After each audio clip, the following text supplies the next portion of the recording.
I can't stop thinking. Whoa, what? The combo. What's the halls and then. Oh. Not drinking the bubbly water today after that? Gotta give it a minute. Give it a minute. Go ahead. Oh man, I don't know. I kind of want to. I want to see you live in this for a moment. I can't stop thinking about the sausage that was in the stuffing at Thanksgiving. It was that good. Oh, like shout out to Hans in Berian, like that place, like that salami that M had from there as well. Dude, I just like, I want to go to that deli and just. That stuffing was really good. Stuffing was really good. But that sausage, man. I don't really remember it. Oh man, I want to make a gumbo with it. It was that good. Like it was. Do you know what kind of sausage it was? No, I'm pretty sure if I was asking Michelle, she would let me know. Yeah, but probably. No, like that was getting tuggy over there. Watch out with the cords, buddy. Yeah. I don't know. Yeah, I'm pretty sure if I was to ask her, she'd pretty much. But also, like, Em was saying that everywhere, or like all the meat in that place was just fucking delicious. What was the place called? It's called Hans. It's called Hans. Yeah. Oh, okay. Hans. I looked it up to see if I could have any meat delivered to my house. No. It's only there's they also you can they can make a deli sandwich for you there as well, but there's no dine in. Oh, okay. Yeah, it's literally just like pick up and go. It's also like a little like Quick Mart. It looks like too. Yeah, there's a lot of hidden gems out there. Yeah, so in the Berian area. Yeah, that sausage was so fucking good. I really can't remember. I remember liking the stuffing a lot. Stuffing was really, really good. Like that was the first thing out of my leftovers gone. I was like, oh, only then. Oh. All right, am I a monster for doing this? Probably.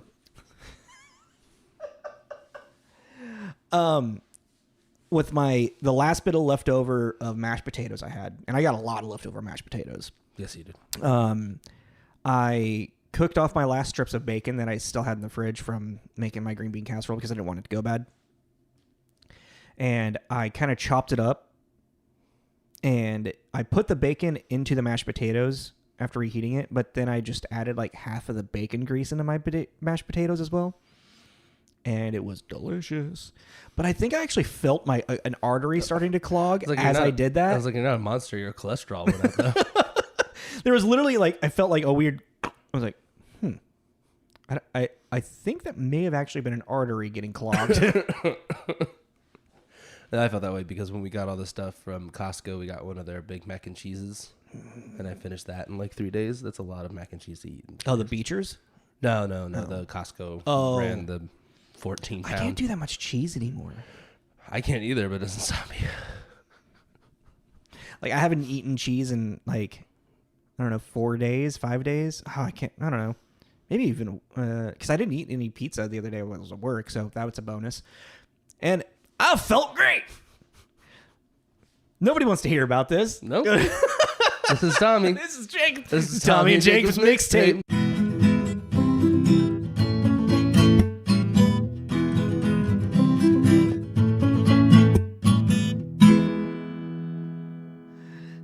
What's up, everybody? Hello, everyone. Hi. This is an interesting movie to talk about. Hey! There's a lot of stuff I'm not comfortable saying. Yeah, no, there's definitely language. Yeah, we'll get into that. Hey, guys, how's everybody doing out there? I hope you're enjoying going into your holiday season and your December as it is right now, because it's really strange. Like, all right, I'm going to break the magic of the fourth wall. We're still technically in November recording, and this is like the second week of December this is being released. So like, it's kind of weird to have 2 holiday movies recorded before even like the holidays technically begin. Mm-hmm. You know what I mean? Yeah. So we're kind of in a weird spot, and just mentally just like, happy holidays. It's not even December. Yeah, and well, we're kind of continuing with our like holiday comedy block thing. Yeah, it's our holiday season block, and Well, I just realized that all the ones that we picked are all comedies in a sense. well, I mean, if you think about like when it comes to like Christmas movies, they're lighthearted most of the time. Like Yeah, except like we talked about some, last week, not the ones that we really like. Well, yeah, but those are comedies. Scrooge is a comedy. The Ref is a comedy. Yeah, it's they not might be very dark light- comedies. like, it's not very yeah, but you're lighthearted. saying like, oh, these are all comedies. Like, I mean, other than like It's a Wonderful Life, which isn't. That's more of just that. I would say that's a drama because he's realizing. Yeah, and I'm trying to think of more. Because even A Miracle on Love Actually 34th Street is lighthearted. It's not a drama really. Love Actually is like a dramedy. Yeah, because there's got to be Christmas joy. You want to tell them what we're doing today? Not a Christmas movie. We're going into a little bit. We're going to do some Hanukkah themed movies for the holidays because Hanukkah is part of this time. So neither of us are Jewish. I'm going to put that straight out there. I have been asked by people if I am Jewish, which I'm like, okay. Actually, oh man, maybe I'll share that story another time. It's nothing like super like offensive or like out of this world. No, but like people have asked me what type of Asian I am. Yeah, I don't know. Yeah. Like, I'm sorry, I hope this isn't rude, but are you part Japanese? And I'm just like, nope. I'm like Irish, very, very Irish. Yeah. No, I get about offended. I'm just like, Yeah. no. But yeah, if you didn't, if the title of this episode didn't give you the hint of what we watched a movie called The Hebrew Hammer, which so it's got a cult following is the best way to put it. But literally when we were looking up Hanukkah movies, this movie did keep coming up. Yeah. Because you want to give the synopsis really quick? A Jewish private eye must stop Santa's evil son from destroying Hanukkah. Yeah. So it's Or chanukah. God. This is a lot of not great stuff in this, but it's pretty funny. It's like, but like for its container that it was written in and the people it was created by, they're making fun of themselves as well and their own culture. So it's kind of like, it's like we're not laughing at them, we're laughing with them. But like, so very strange review scores for this one. It's got a 6.1 on IMDb. And then a 48 tomato meter score rating. So that's actually like reviewers 48 tomato meter, and then a 64 audience score. So this is definitely, you can see like, okay, this is like the people that watch this have more enjoyment than the critics. It actually had a really interesting release. It was released January 23rd of 2003 at Sundance.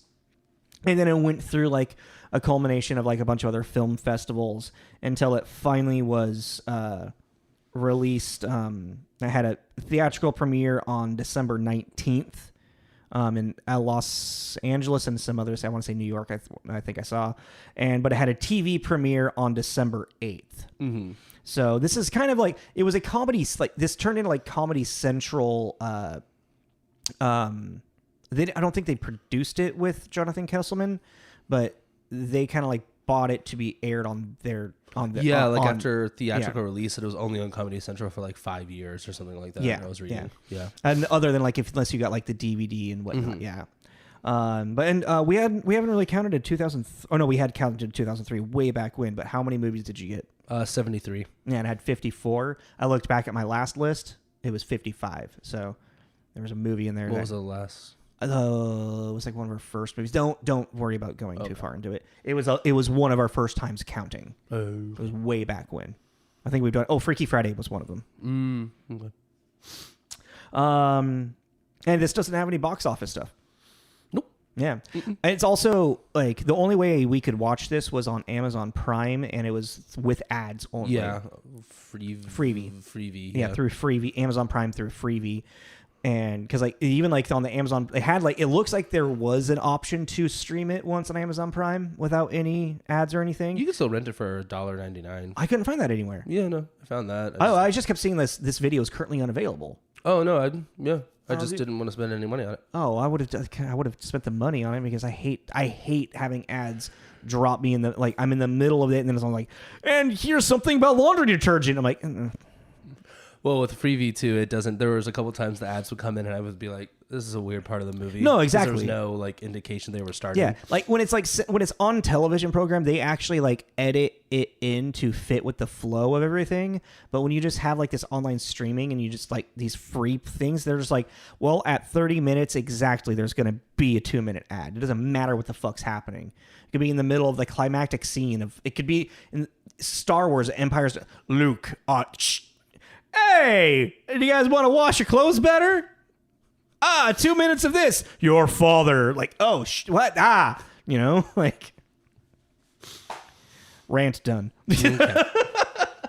But yeah, so it is free on Amazon if you want to watch it. Yeah. If you want to check it out. Because even with the box office thing, like, so the budget was $1.3 million and it grossed 82,000. Yeah. Yeah. They don't go. Well, I mean, but that 82,000, that's what it grossed while it was from its premiere. But like it was selected through film festivals and it was like winning like notoriety. With the box office, like the top 200, the lowest it gets with the 200 is like $1 million. Yeah, it grossed $1 million. And like this box office thing, that it's literally only that doesn't count the money that it made during festivals. Mm-hmm. Yeah. Let's get into. Who created this movie, who wrote and directed it, because he really only has this. Jonathan Kesselman. Yeah. While in college, wrote and directed a short called this. Yeah. Screened it at the Austin Film Festival, and then it just kind of took off. Well, he screened the short version at the Austin Film Festival. Mm-hmm. And that's when Content Film then offered to finance a feature film version of it, which is then where it started. Then they got everything and then put it up, and then it was released in 2003. And he has another movie called Jimmy Vestwood, which is a 2016 political satire. It wasn't written by him, just directed by him. But like that one also seems like another like kind of like Jewish satire. Like where is it? Wannabe private investigator wins the green card lottery and moves to America to pursue his dream, only to find himself embroiled in a conspiracy to start the next world war. Yeah. So I mean, yeah, it's like looking at his IMDb, he just hasn't really done that much. I mean, like, whoa, he hasn't really just done much. Yeah. I mean, producer of Backwash TV series. Yeah. So, I mean, this... A lot of shorts. Yeah. I mean, this is kind of like his big claim to fame, which is, fair, fine. And, like, this movie, I remember, like, this was definitely, like, when I told you last week, is like, I've had, like, film buff friends telling me, like, no, this is a movie that you should really watch. And as I was watching, I was like, what the fuck were they talking about? And then I kind of thought about it. I was like, oh, well, for, there's not a lot of movies that really represent like Jewish heritage really kind of in this way or really like over the top with this. And I was like, okay, well, some of those friends were Jewish and they were like, no, that's like, this movie was fucking hilarious to me as a teenager. That's what I was going to say is like, I think this movie definitely lives in this place. Like if I was a 13-year-old Jewish kid when I first saw this, it would have been hilarious because, it's that kind of humor and a lot of, I mean, a little rougher, but look at the type of humor like Austin Powers. Yeah, exactly. That kind of humor. This is definitely one of those. And it's even now too. Like I remember I tried to watch Austin Powers, I don't know, a year or so ago, and I couldn't sit through it just because it's not my type of humor anymore. Yeah. But when I was 13, and I could totally see because this movie didn't ever have me howling. It did have me chuckling a lot of the times. Of like, I can't believe they just fucking said that. Yeah. Like, oh. Well, before we really get farther back into that, let's just really quick do the starring. This is starring Adam Goldberg, who I mostly recognize him from being the weird roommate in Friends, Joey's weird roommate when Chandler moves out. Oh wait, no, sorry. When Joey moves out, Chandler's weird roommate. But apparently, like his biggest kind of like credit is Saving Private Ryan, which I've never actually watched all the way through. I would say that, and then I remember him in Salt and Sea, which I have not seen. Which you've recommended recommended a couple times over the years. He plays a speed addict that wants to steal Bob Hope's stool sample. That's a perfect character. He plays a really good kind of like finicky character. Oh yeah, and then like I remember they're at a pool hall and he's got the plan, right? He's got the thing. Okay, Yeah. all right. So what we're gonna do is it, I remember him being really like, God, this guy's intense. He's also done he's done a handful of like writing and directing himself. Like one of the movies that I kind of want to check out from his is No Way Jose. And that's kind of an original from him. It's got a low IMDb rating, but I can't remember. I remember reading it. It was like, oh, I kind of want to see if I can find it and check that out. He's also in Zodiac. Yeah, for a very small role, though. Who was he in Zodiac? I don't remember seeing him in Zodiac. He's just like one of the other reporters that Jake Gyllenhaal's character works with. I don't remember. Yeah. It's literally he's in it for like maybe 5 minutes. It's just so weird when we have a movie come up that we've directed before, and you're like, directed before. I mean, that we reviewed before. Yeah, we directed Zodiac, guys. Not David Fincher. You need to give me a minute. You know what I'm dealing with right now. But yeah, it's like weird to be like, oh, we reviewed that, and I have no recollection of this person either being in it or, anyways. It's a passing moment. I would say next Judy Greer, who we did Cursed. What other movie did we recently do when we brought Carrie? her? That's right. I was sitting there. I'm like, what fucking movie was she just recently in that we did? So yeah, that makes sense. The teacher in Yeah. Carrie. So yeah, we voice in Archer. She's in What Women Want. We've talked about Judy Greer a couple of times now, which is interesting. She kind of just pops up Yeah. every now and then. Just hey. It was really nice to see her as like, 'cause she's an amazing comedic actress. Mm-hmm. Like her commitment to comedy is so fucking great. Like her in Arrested Development is fantastic. Even like her as Sherry in Archer. You're Not My Supervisor. Oh yeah. the blank look on your face, and she's also really great in that show I was telling you to watch, a Reboot. Oh yeah. I gotta get on that. She also has like 150 acting credits. Yeah, Which that's what I'm saying. She just keeps popping up. Pop-ups everywhere. Popping up. And then our villain in this movie is played by Andy Dick. Who you informed me is kind of a villain in real life. It's very much a real villain in real life. Which I was unaware of. Andy Dick show, Ben Stiller show. He was on News Radio. That was like he's a problematic person. He's got a drug problem. It can't seem to kick, and within that, a lot of like stuff. Like, yeah, I don't think he should really be working anymore. But he's got. Is he working? He's got like 8 movies lined up on his IMDb in like pre or post production. It's like, but he's also one of those guys that'll like just do like a quick little like 5 to 10 minute cameo in something, Mm-hmm. But even still, it's just kind of like. There was a time and place where people like during like the late 90s, the like shock value humor, like Tom Green and Andy Dick were really popular. Yeah. And that was like mid 90s, late 90s. And that, just like we're not in that world anymore. And even then it's like you look back and you're like, this is so problematic. Who greenlit this shit? Well, then also when I was looking at like the charges and everything like that too, like in October 2022, arrested for felony burglary allegedly for power tools. Yeah, I mean, it's like that shit just like sounds that. that sounds like a drug. It sounds like a drug thing. Yeah, weird. Yeah. Let's not focus too much on him. Let's get back into. Let's focus on. I mean, he's pretty great as Santa's evil son. He's a good performer. When he gets the role that works well for him.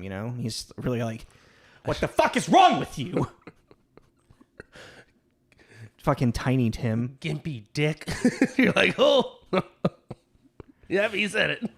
Yeah. All right. So I'm actually really curious about the reviews that you found for this. Oh, it was pretty easy. Really? 1 positive, 9 mixed, 3 negative. So for the positive, 75 out of 100 by Stephen Rea at the Philadelphia Inquirer. A wickedly funny Naked Gun style parody that conflates old style Private Eye pics with Shaft and yes, Rudolph the Red-Nosed Reindeer. Okay. No. That doesn't seem like the person really watched it. Yeah. Like they missed their deadline. 60 out of 100. Madeline Donahue. TV Guide magazine. You don't have to be Jewish to love Jonathan Kesselman's uneven, profane, and occasionally flat-out hilarious parody of vintage blaxploitation pictures, but it helps. Okay, that's might be the more the you don't have to be Jewish to love them, but it could help. And then who did I pick for? 30 out of 100. Mark Jenkins at the Washington Post. Desperation is the project's principal quality, characterizing everything from the misfiring jokes to the surprisingly distinguished cast. Yeah, okay. I mean, that's a little rough, but I can see that. Well, 20 out of 100. A crass, sophomoric, and more to the point, offensively unfunny parody that sets out to remake Shaft and his exploitations. Ike as the Jewish action hero. Yeah. It's like,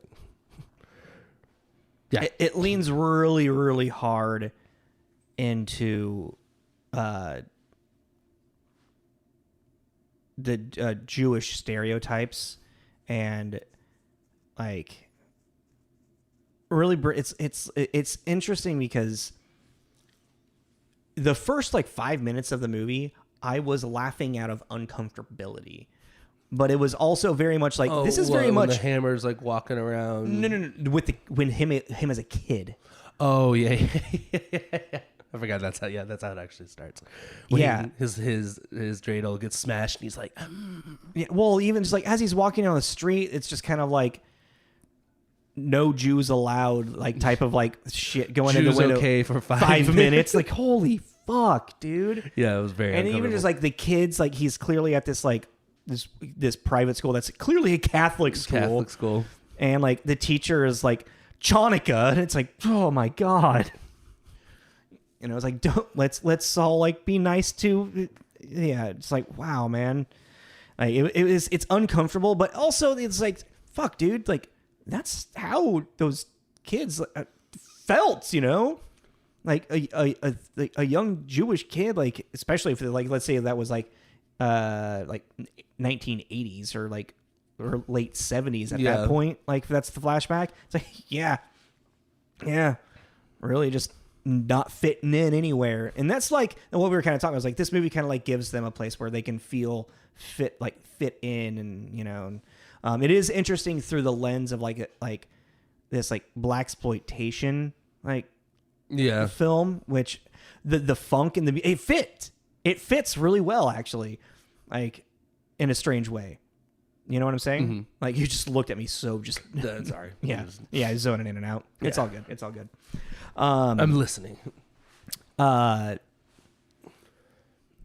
mean, it's this movie definitely. It would not get made today. No, this movie. No. Okay. I mean, there's a lot of movies we reviewed that would not be made today, but this is definitely up there. But I think you could. Yeah, I mean, you could, but like, there's a lot of language in this movie that just is not. I don't feel comfortable repeating. No. Yeah. No. No.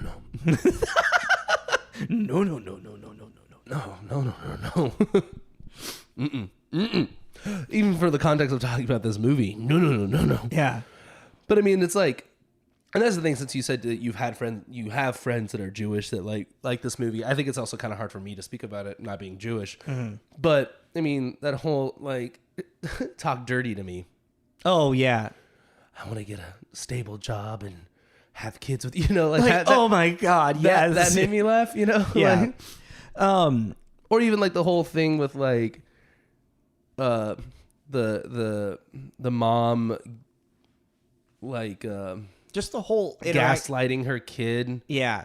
To make him want to save the day because The she's whole doing the Jewish guilt thing. The whole stereotype of Jewish guilt through this entire movie. As like a superpower. Yeah.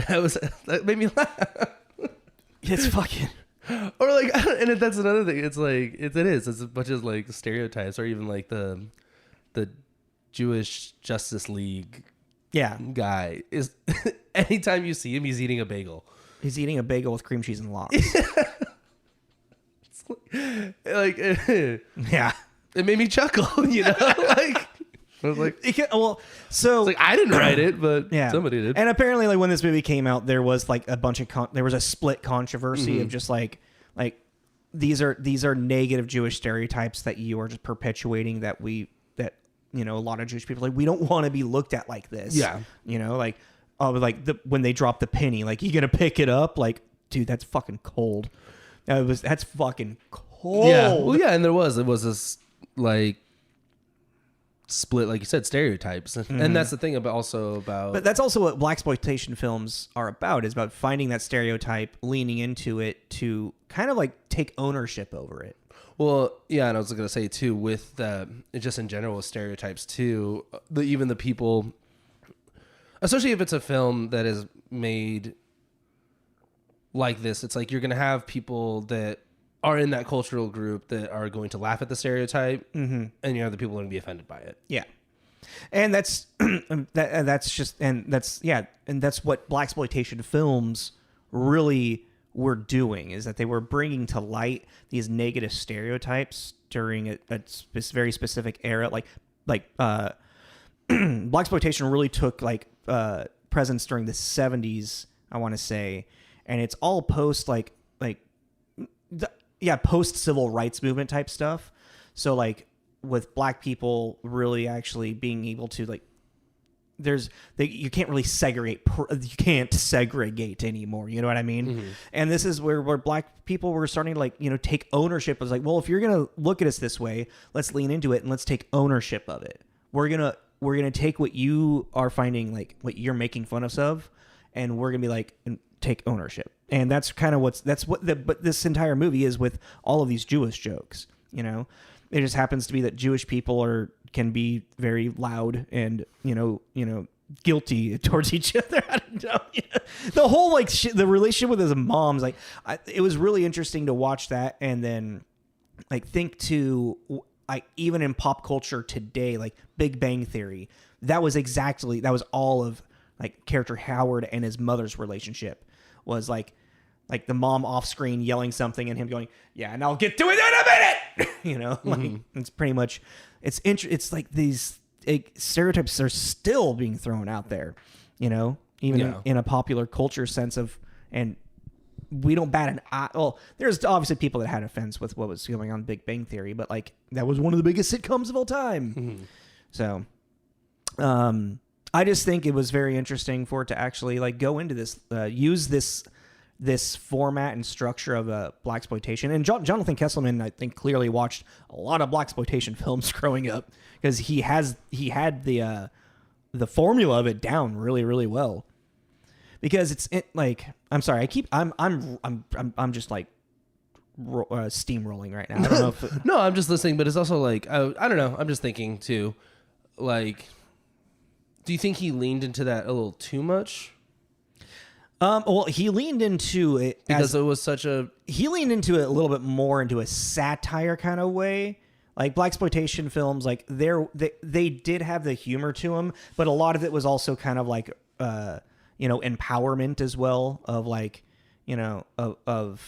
black people, taking over their saving their family or their neighborhood and whatnot is kind of a big thing, which is what's happening in this. But those movies didn't really lean into it as a satire into where it's it feels like an Austin Powers movie, Yeah. The humor of this is a lot more satirical in that sense, while the blaxploitation films just kind of they used the stereotypes as a way of finding empowerment. and also like representing their own culture. Yeah. And that's actually another interesting thing is like, especially is like you think about like the like Jewish heritage through Hollywood, a lot of it has been through comedy, Yeah. So it's like that in a weird way, with it being a satire is then becoming a representation as well. Yeah, I guess so.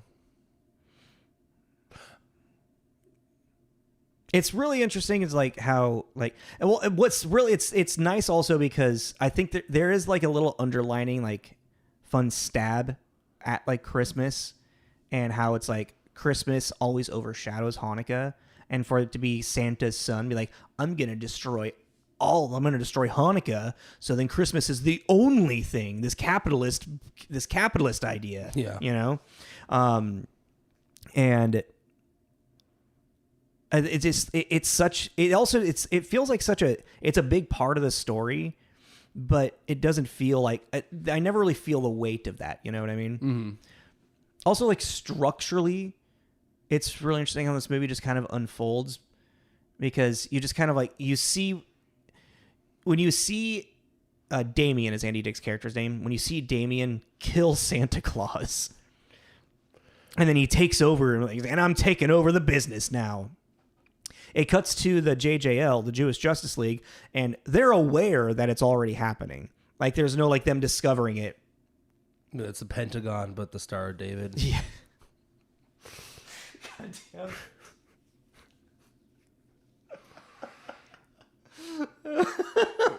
All right. There's a lot of humor like that in this movie. Yeah. But like, well, he was even when Damien kills his dad, he uses his like reindeer that have blades that come out of their heads. Yeah. A very Dr. Evil. Yeah. Freaking sharks with laser beams attached to their heads, like that. Yeah. So it's that kind of humor. Yeah. Structurally, it's kind of like that stuff happens, and then we don't see like the JJL like discover like, oh, he's going to destroy Hanukkah. They're like, well, Damien, or the new Santa Claus, he's he's going to destroy Hanukkah. So what are we going to do about this? Mm-hmm. Like the entire movie kind of like unfolds in that way. It's like it's more of like the information that the audience now sees, the world now knows, mm-hmm. and that's kind of like that's an old like it's an interesting storytelling device, because you as an audience are going to maybe catch on to that, but in a movie like this, you're going to not really care about it. Yeah, you don't need to be. This movie has just got a bunch of shticks in it. Yeah, it's a shtick leading to a shtick leading to a shtick, basically. Yeah. It's like one of my favorite moments was when Damien gets A Wonderful Life copies. Oh yeah, the bootleg A Wonderful Life copies, and is giving it to the young Jewish people. Kids to destroy, get them to want to celebrate Christmas. It's a Hanukkah bush. Yeah, and like when what's his actual name? I can keep forgetting. Who? I didn't write it down. The Hebrew Hammer. Mordecai, thank you.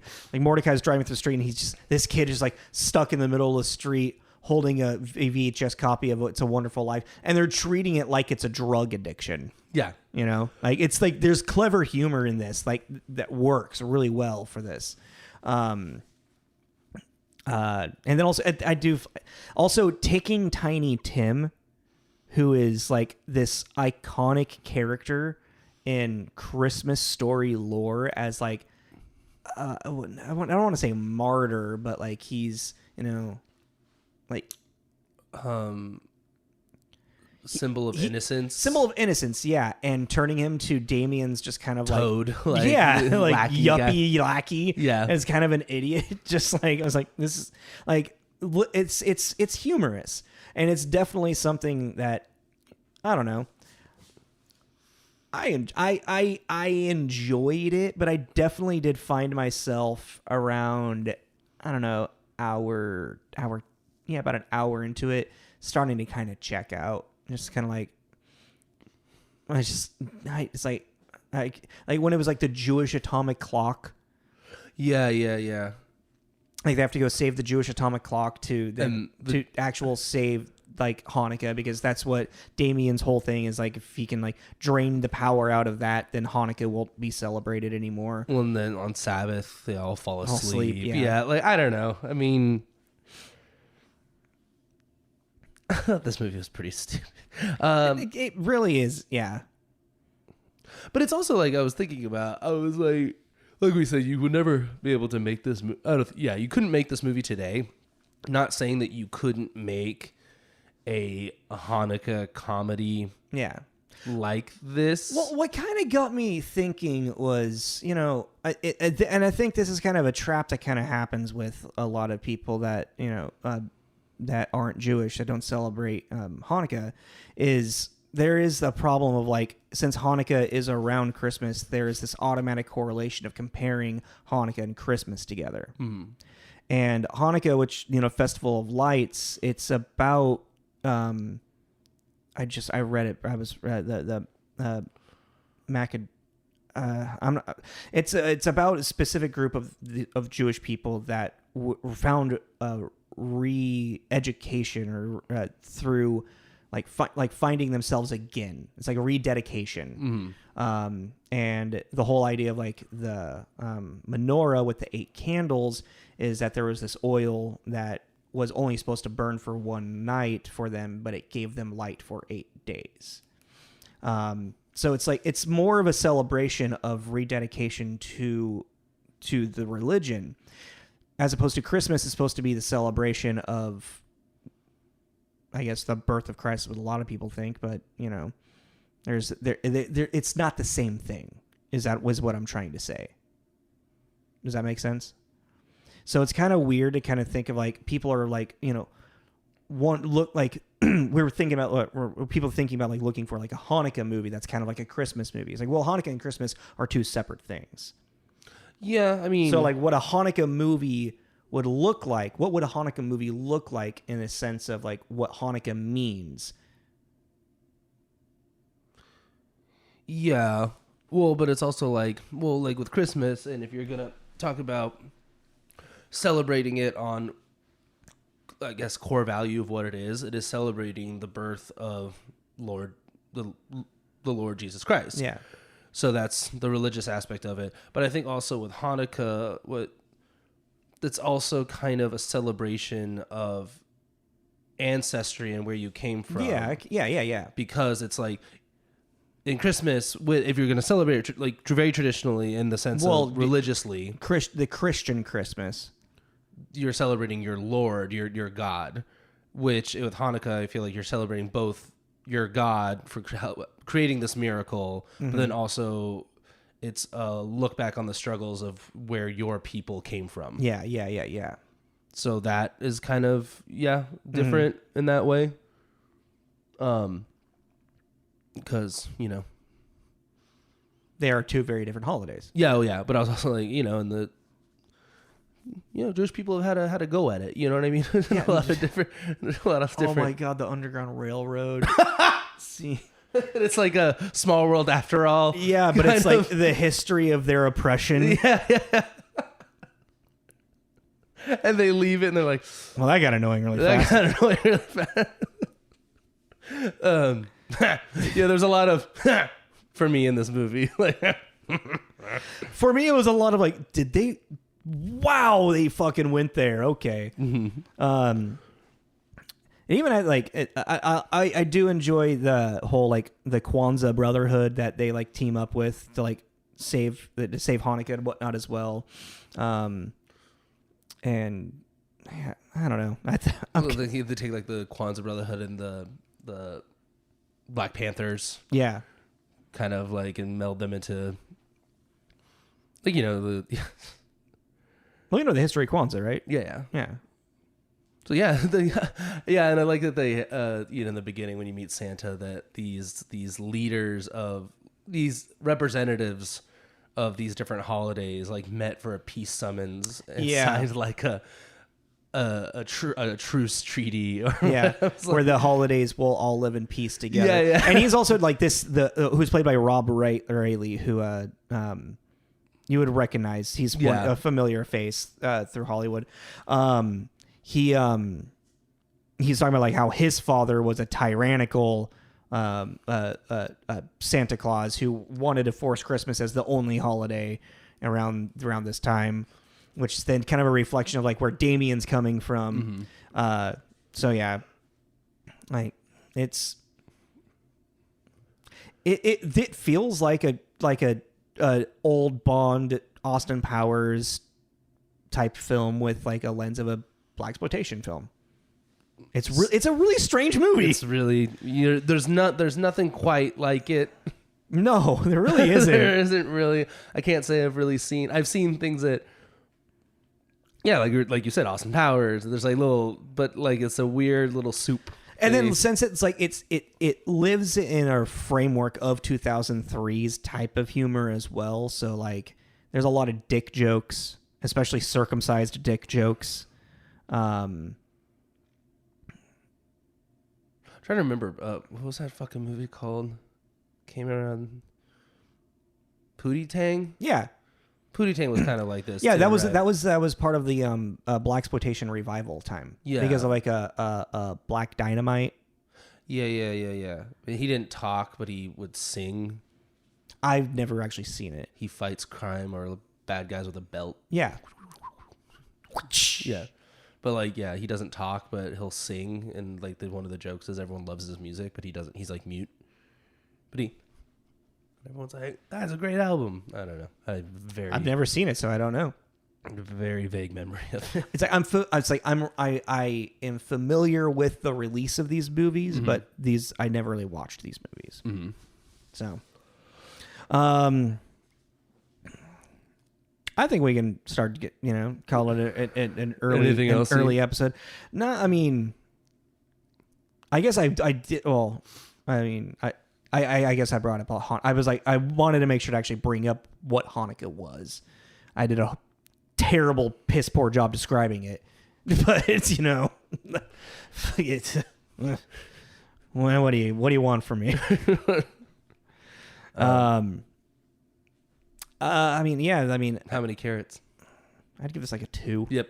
Yeah, okay, 2 out of 5. 2 out of 5.